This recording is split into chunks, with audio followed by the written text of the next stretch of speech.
નમસ્કાર શ્રોતાઓ, અંદર ડીપ ડાઇવની આ ઊંડાણપૂર્વક ચર્ચામાં સૌનું સ્વાગત છે. નમસ્કાર. અને હા, આજની ચર્ચા ખરેખર બહુ જ રસપ્રદ રહેવાની છે. બિલકુલ. આ શોનો અમારો ઉદ્દેશ્ય એકદમ સ્પષ્ટ છે.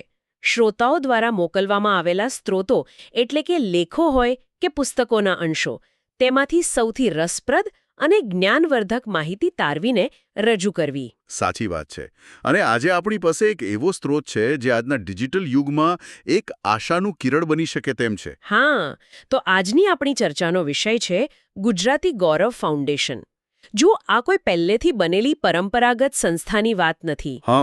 આ તો એક એવા સોશિયલ મીડિયા ગ્રુપની યાત્રા છે જે જોતજોતામાં એક વિશાળ સામાજિક ચળવળ બની ગઈ. અને માત્ર ચળવળ નહીં, પણ એક સત્તાવાર ચેરિટેબલ ટ્રસ્ટમાં પણ પરિવર્તિત થઈ ગઈ. આ તો આજના સમયનો બહુ જ પ્રસ્તુત વિષય છે, કારણ કે આપણે સૌ જાણીએ છીએ કે મોટાભાગના વોટ્સએપ કે ફેસબુક ગ્રુપ્સ થોડા સમય પછી પેલા ગુડ મોર્નિંગ મેસેજીસનું કબ્રસ્તાન બની જતા હોય છે. બિલકુલ.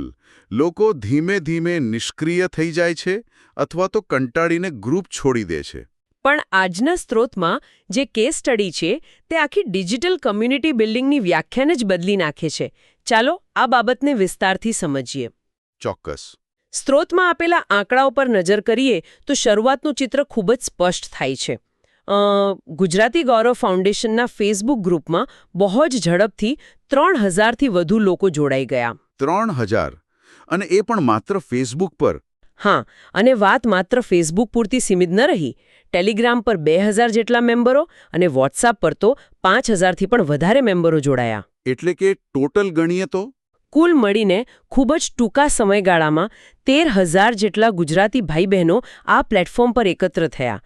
13000! અરે વાહ! અહીં સૌથી રસપ્રદ બાબત એ છે કે આટલે મોટી સંખ્યામાં લોકોનું જોડાવું એ માત્ર કોઈ વાયરલ ટ્રેન્ડ નહોતો. તો પછી શું હતું? જો મનોવિજ્ઞાન અને સમાજશાસ્ત્રના દૃષ્ટિકોણથી જોઈએ તો આ દર્શાવે છે કે આજના હાઇપર કનેક્ટેડ છતાં એકલવાયા ડિજિટલ યુગમાં લોકો પોતાની ઓળખ શોધે છે. હા, લોકો પોતાની ભાષા અને સંસ્કૃતિ સાથે જોડાવા માટે ખરેખર તરસ્યા છે. બિલકુલ. જ્યારે કોઈ વ્યક્તિ પોતાના વતનથી દૂર હોય અથવા તો બસ રોજિંદા જીવનની ભાગદોડમાં વ્યસ્ત હોય, ત્યારે તેને પોતાની માતૃભાષામાં વાત કરવા મળતું પ્લેટફોર્મ એક સુરક્ષિત આશ્રયસ્થાન જેવું લાગે છે. એકદમ સાચી વાત. આ 13000 લોકો એ માત્ર ડિજિટલ એકાઉન્ટ્સ નહોતા, એ વાસ્તવિક માણસો હતા, જેઓ સેન્સ ઓફ બિલોંગિંગ એટલે કે પોતાપણાની ભાવના શોધી રહ્યા હતા. આ પોતાપણાની ભાવનાવાળી વાત મને બહુ જ ગમી. આખી પ્રક્રિયા જાણે એક નાનકડા બીજમાંથી રાતોરાત વિશાળ વડવૃક્ષ બની જવા જેવી લાગે છે. હા, એક ડિજિટલ વટવૃક્ષ. પણ મને અહીં એક વિચાર એ આવે છે કે વોટ્સએપ કે ટેલિગ્રામ પર હજારો લોકોને એકસાથે ભેગા કરવા એ એક વાત છે. અને તેમને જોડી રાખવા એ બીજી વાત છે. બરાબર. તેમને સક્રિય રાખવા, રોજિંદા ધોરણે જોડી રાખવા એ સાવ અલગ અને મોટો પડકાર છે. માત્ર સાંસ્કૃતિક લાગણીના જોરે 13000 લોકોને લાંબો સમય ન જકડી શકાય. એ તો છે જ. સ્ત્રોત વાંચ્યા પછી મને સમજાયું કે આ ગ્રુપની સફળતાનું સાચું રહસ્ય એ હતું કે તેઓ માત્ર વાતો નહોતા કરતા, પણ સભ્યોને વાસ્તવિક મૂલ્ય અને નક્કર પ્રવૃત્તિઓ પૂરી પાડતા હતા. આનાથી એક મહત્વનો પ્રશ્ન ઊભો થાય છે. આધુનિક કમ્યુનિટી બિલ્ડિંગમાં વેલ્યુ એડિશન ખરેખર કોને કહેવાય? હા, એ સમજવું જરૂરી છે. ઓનલાઈન ગ્રુપ્સ ત્યારે જ ટકી શકે જ્યારે તેમાં કોઈ સ્પષ્ટ માળખું અને રોજિંદી ઉપયોગિતા હોય.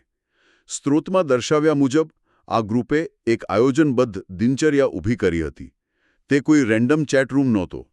બરાબર છે. અને એ દિનચર્યા ખરેખર આશ્ચર્ય પમાડે તેવી છે. હા, તેમાં શું હતું? શ્રોતાઓ માટે આ જાણવું બહુ જ રસપ્રદ રહેશે કે આ ઓનલાઈન ગ્રુપની સવારની શરૂઆત યોગા સેશનથી થતી હતી. Online yoga session? હા. વિચારો, અલગ અલગ શહેરો કે દેશોમાં બેઠેલા લોકો સવારે એક જ સમયે યોગા માટે ઓનલાઈન ભેગા થાય. શારીરિક સ્વાસ્થ્યથી દિવસની શરૂઆત. અને દિવસનો અંત? રાતનો અંત પણ એટલો જ શાનદાર થતો હતો મ્યુઝિકલ પ્રોગ્રામથી. અદ્ભુત. આ ઉપરાંત સભ્યોના મનોરંજન માટે ઓનલાઈન હાઉઝી જેવી ગેમ્સ રમાતી અને જ્ઞાનવર્ધન માટે નિષ્ણાંત ડોક્ટર્સના લેક્ચર્સ પણ ગોઠવાતા. એટલે કે સવારે હેલ્થ, રાત્રે મનોરંજન અને વચ્ચેના સમયમાં બૌદ્ધિક વિકાસ. હા, આ કોઈ સામાન્ય ગ્રુપ ઓછું અને એક સંપૂર્ણ ડિજિટલ ટાઉનશીપ વધારે લાગે છે. આ ખરેખર જબરદસ્ત કહી શકાય તેવું મોડલ છે. શારીરિક સ્વાસ્થ્ય, માનસિક ઉત્તેજના અને મનોરંજનનું આ સંતુલન બહુ જ ઓછા ડિજિટલ પ્લેટફોર્મ્સ જાળવી શકે છે. સાચી વાત છે. યોગા સેશન દ્વારા તેઓએ લોકોમાં એક શિસ્ત ઊભી કરી.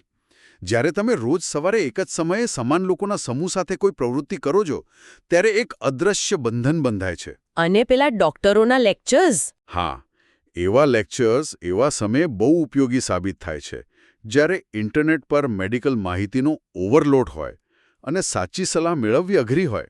ઇન્ટરનેટ પર તો અડધી માહિતી ડરાવી જ દે છે. બરાબર. અને હાઉઝી કે મ્યુઝિકલ પ્રોગ્રામ એ માત્ર ટાઈમપાસ નથી.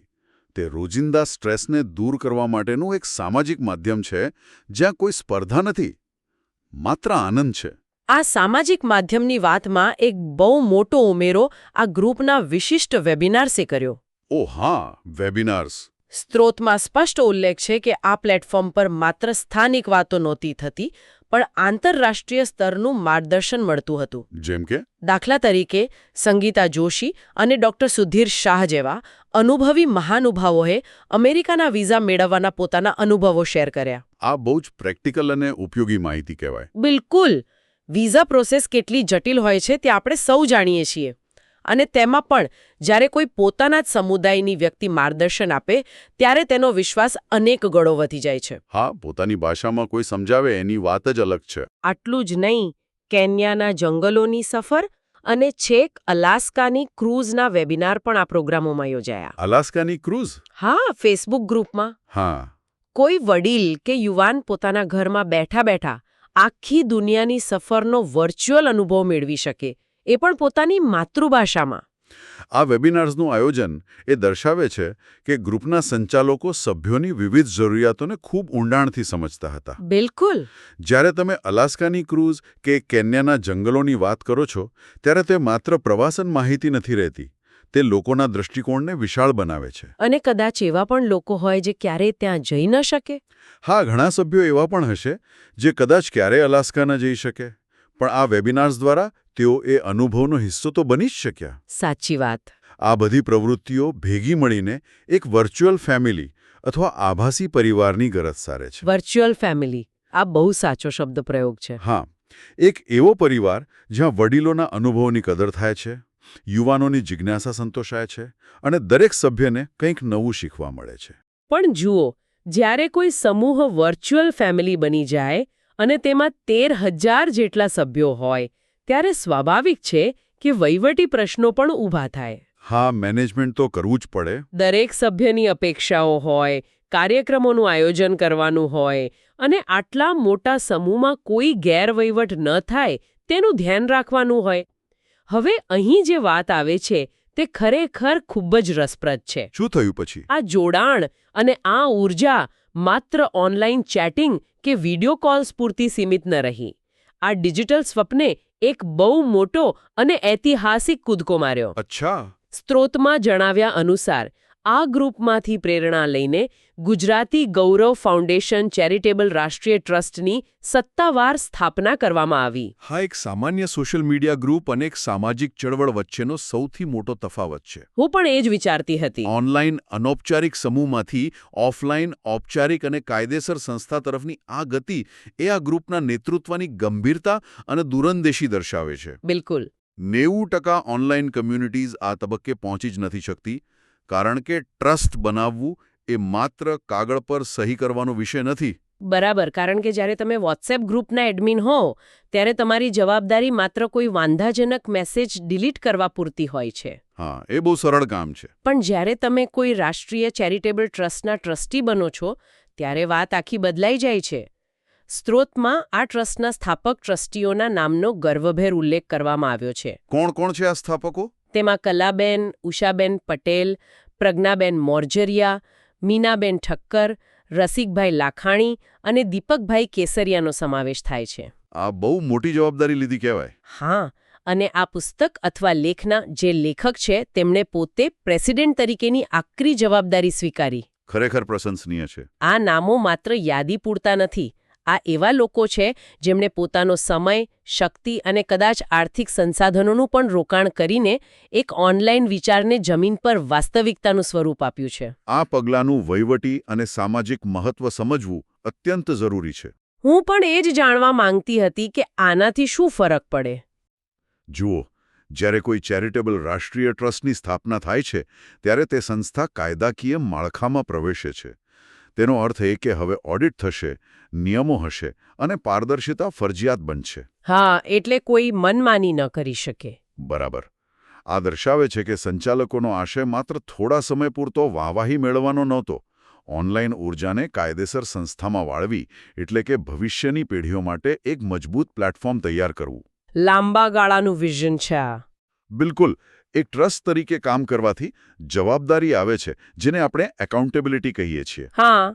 લોકો જ્યારે જુએ છે કે આ માત્ર હવામાં ચાલતી વાતો નથી, પણ સરકારી નિયમો મુજબ ચાલતી સંસ્થા છે, ત્યારે તેમનો વિશ્વાસ અનેક ગણો વધી જાય છે અને તેઓ સંસ્થાના કાર્યોમાં વધુ સક્રિયતાથી જોડાય છે. અને આ વિશ્વાસ જ કોઈપણ સંસ્થાનો સાચો પાયો હોય છે. સ્ત્રોતમાં બહુ સરસ રીતે નોંધવામાં આવ્યું છે કે ગુજરાતી ગૌરવ એ પરિચય અને પ્રેમથી પાંગળતો પરિવાર છે, જે ખાસ કરીને ગુજરાતી ભાઈ બહેનો માટે જ અસ્તિત્વમાં આવ્યો છે. હા, એ એમનો મૂળ ઉદ્દેશ્ય છે. પણ આ બધી મહેનત અને કાયદાકીય પ્રક્રિયાઓ પાછળનો અંતિમ ઉદ્દેશ્ય શું છે? તે પ્રશ્નનો જવાબ સ્ત્રોતમાં આપેલા તેમના 5 મુખ્ય સ્તંભોમાં જોવા મળે છે. આ 5 સ્તંભો કયા કયા છે? આ સંસ્થાએ પોતાના વિકાસ કાર્યોને 5 સ્તંભો પર આધારિત કર્યા છે: શારીરિક, માનસિક, આધ્યાત્મિક, સામાજિક અને આર્થિક વિકાસ. જો આપણે આ બાબતને વ્યાપક દ્રષ્ટિકોણથી જોઈએ તો આ 5 સ્તંભો ખરેખર એકબીજા સાથે જટિલ રીતે જોડાયેલા છે. એ કેવી રીતે? તમે સમાજમાં માત્ર આર્થિક વિકાસની વાત ન કરી શકો જો લોકો શારીરિક અને માનસિક રીતે સ્વસ્થ ન હોય. હા, હેલ્થ ઇઝ વેલ્થ. બિલકુલ. ઉદાહરણ તરીકે, કોઈ વ્યક્તિ આર્થિક રીતે સદ્ધર હોય પણ માનસિક તણાવથી ઘેરાયેલી હોય તો તે સાચો વિકાસ નથી. સાચી વાત. એ જ રીતે આધ્યાત્મિક અને સામાજિક વિકાસ એ વ્યક્તિને તેના મૂળ, તેની સંસ્કૃતિ અને તેના આસપાસના લોકો સાથે જોડી રાખે છે. એટલે એક બેલેન્સ જળવાઈ રહે છે. હા. અને આધુનિક મેનેજમેન્ટની ભાષામાં હોલિસ્ટિક ડેવલપમેન્ટ અથવા સર્વાંગી વિકાસ કહેવાય છે. ડિજિટલ પ્લેટફોર્મ દ્વારા આવા સર્વાંગી વિકાસની કલ્પના કરવી એ પોતે જ એક ક્રાંતિકારી વિચાર છે. સાવ સાચી વાત છે. સર્વાંગી વિકાસ વિના સશક્તિકરણ અધૂરું છે. અને આ માધ્યમથી તેમનું લક્ષ્ય પણ અત્યંત સ્પષ્ટ છે. શું લક્ષ્ય છે? સ્ત્રોત મુજબ તેઓ શિક્ષણ અને ગુણવત્તાયુક્ત જીવન નિર્વાહ, જેને આપણે ક્વોલિટી ઓફ લાઈફ કહીએ છીએ, તેના ક્ષેત્રમાં ગુજરાતી લોકોને પ્રતિબદ્ધ અને સશક્ત કરવા માંગે છે. બહુ સુંદર વિચાર. એટલે વાત માત્ર અસ્તિત્વ ટકાવી રાખવાની કે રોજગાર મેળવવાની નથી, પણ એક ઉત્તમ અને ગુણવત્તાયુક્ત જીવન જીવવા માટે લોકોને સક્ષમ બનાવવાની છે. બિલકુલ. પરંતુ આ સમગ્ર ચર્ચામાં સ્ત્રોતની એક છેલ્લી લાઈન એવી છે જે આખી સંસ્થાના કામને એક અલગ જ ઊંચાઈ પર લઈ જાય છે. કઈ લાઈન છે?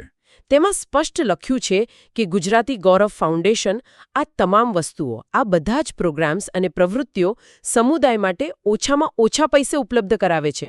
ઓહ, આ ઓછામાં ઓછા પૈસેવાળી વાત સૌથી નિર્ણાયક છે. હા, મને પણ એ જ લાગ્યું. આજના વ્યવસાયીકરણના જમાનામાં જ્યાં સામાન્ય મેડિકલ માર્ગદર્શન, યોગાના ક્લાસીસ કે વિદેશ જવાના સેમિનારો માટે લોકોએ મસમોટી ફી ચૂકવવી પડતી હોય છે, ત્યાં એક સંસ્થા આ બધું નજીવા ખર્ચે પૂરી પાડે તે એક બહુ મોટો સામાજિક પ્રભાવ ઊભો કરે છે. હા, લોકો હજારો રૂપિયા ખર્ચી નાખે છે આ બધા માટે. સશક્તિકરણ અથવા એમ્પાવરમેન્ટ ત્યારે જ સાચા અર્થમાં કામ કરે છે જ્યારે તે સમાજના છેવાડાના માનવીને પોસાય તેવું હોય. એફોર્ડેબલ હોવું જોઈએ. બિલકુલ. જો કોઈ સુવિધા અત્યંત ઉત્તમ હોય પણ તે માત્ર અમુક આર્થિક રીતે સદ્ધર વર્ગ પૂરતી જ સીમિત રહે તો સામાજિક ઉત્કર્ષનો મૂળ ઉદ્દેશ્ય જ માર્યો જાય. સાચી વાત છે. ઓછા ખર્ચે આ પ્લેટફોર્મ પૂરું પાડીને ટ્રસ્ટ એ સુનિશ્ચિત કરે છે કે જ્ઞાન, માર્ગદર્શન અને વિકાસ પર કોઈ ચોક્કસ વર્ગનો ઇજારો ન રહે, પણ દરેક ગુજરાતી તેનો લાભ લઈ શકે. તો આ બધાનો અર્થ શું છે? આખી સફરને જો પાછળ ફરીને જોઈએ તો 3000 ફેસબુક મેમ્બર્સની એક સાદી શરૂઆતથી લઈને શિસ્તબદ્ધ દિનચર્યાવાળા ડિજિટલ પરિવાર અને ત્યારબાદ એક સત્તાવાર રાષ્ટ્રીય ચેરિટેબલ ટ્રસ્ટ બનવા સુધીની આ યાત્રા આપણને એક બહુ મોટો પાઠ ભણાવે છે. હા, આ માત્ર કોઈ ગ્રુપની સફળતાની વાર્તા નથી, પણ માનવ સંકલ્પની વાર્તા છે. એકદમ સાચું. આ યાત્રા આપણને એ સમજાવે છે કે ટેકનોલોજી પોતે સારી કે ખરાબ નથી હોતી. તે માત્ર એક સાધન છે. ટૂલ છે બસ. એક જ વોટ્સએપનો ઉપયોગ અફવાઓ ફેલાવવા કે નકામા મેસેજીસ ફોરવર્ડ કરીને સમય બગાડવા માટે થઈ શકે છે. અને એ જ વોટ્સએપનો ઉપયોગ 13,000 લોકોને ભેગા કરી તેમના શારીરિક અને માનસિક સ્વાસ્થ્યનું ધ્યાન રાખી એક ચેરિટેબલ ટ્રસ્ટ ઊભું કરવા માટે પણ થઈ શકે છે. આ બહુ જ મોટો તફાવત છે. ગુજરાતી ગૌરવ ફાઉન્ડેશનના સ્થાપકો અને તેના હજારો સભ્યોએ આ સાધનનો ઉપયોગ એકબીજાને હૂંફ આપવા, જ્ઞાનની વહેંચણી કરવા અને ભવિષ્યની પેઢીઓ માટે એક મજબૂત સંસ્થાકીય માળખું ઊભું કરવા માટે કર્યો. અદ્ભુત. આ એક એવી ડિજિટલ સક્સેસ સ્ટોરી છે જેના કેન્દ્રમાં પૂરેપૂરી માનવીય સંવેદનાઓ રહેલી છે. આજના આ ડીપ ડાઇવમાં આપણે ખરેખર અદ્ભુત અને પ્રેરણાદાયક મુસાફરી જોઈ. આખી ચર્ચાનો ટૂંકો સારાંશ કાઢીએ તો આપણે જોયું કે કેવી રીતે માત્ર એક સોશિયલ મીડિયા ગ્રુપ, જેમાં સવારના યોગાથી લઈને સાંજના મ્યુઝિકલ પ્રોગ્રામ અને આંતરરાષ્ટ્રીય સ્તરના વેબિનાર્સ થતા હતા, તે ધીમે ધીમે વિકસીને એક સત્તાવાર અને કાયદેસર રાષ્ટ્રીય ટ્રસ્ટમાં રૂપાંતરિત થયું. બિલકુલ. આ સંસ્થા આજે પોતાના 5 મુખ્ય સ્તંભો શારીરિક, માનસિક, આધ્યાત્મિક, સામાજિક અને આર્થિક વિકાસ દ્વારા સમુદાયના ઉત્કર્ષ માટે ઓછામાં ઓછા ખર્ચે અવિરત કાર્ય કરી રહી છે. આ સ્ત્રોતમાંથી મળતી માહિતી માત્ર જાણકારી પૂરતી સીમિત ન રહેવી જોઈએ. આ એક મોડેલ છે જેને અન્ય સમુદાયો અને ભાષાકીય જૂથો પણ પોતાના વિકાસ માટે અપનાવી શકે છે. એ જ તો આ ચર્ચાનો મુખ્ય હેતુ છે. અને એટલા માટે જ આજના ડીપ ડાઇવનું સમાપન કરતા પહેલા હું શ્રોતાઓ માટે એક એવો વિચાર મૂકીને જવા માંગુ છું જે કદાચ આજના સ્ત્રોતમાં સીધો શબ્દોમાં લખાયેલો નથી, પરંતુ આપણી આખી ચર્ચાનો નિચોડ છે. શ્રોતાઓએ આના પર ચોક્કસ વિચારવું જોઈએ.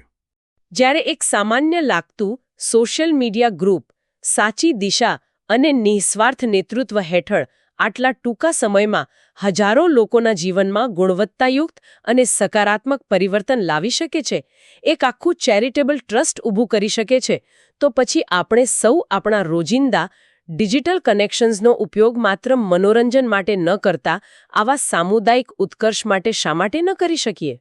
બહુ સારો પ્રશ્ન છે. આપણા સૌના ફોનમાં એવા અનેક ગ્રુપ્સ હશે, તો શું એમાંથી કોઈ નવી હકારાત્મક ક્રાંતિની શરૂઆત ન થઈ શકે? વિચારજો જરૂર. હા, એક સકારાત્મક શરૂઆત થઈ જ શકે. આ સાથે જ અમે આજની આ ઊંડાણપૂર્વક ચર્ચા અહીં જ પૂર્ણ કરીએ છીએ. આ અદ્ભુત યાત્રા અને જ્ઞાનસભર ચર્ચામાં જોડાવા બદલ સૌ શ્રોતાઓનો ખૂબ ખૂબ આભાર. આભાર. હંમેશા નવું શીખતા રહો અને સકારાત્મક દિશામાં વિચારતા રહો. નવા વિચારો અને નવા વિશ્લેષણ સાથે ફરી મળીશું ધ ડીપ ડાઇવના આગામી અંકમાં. આવજો.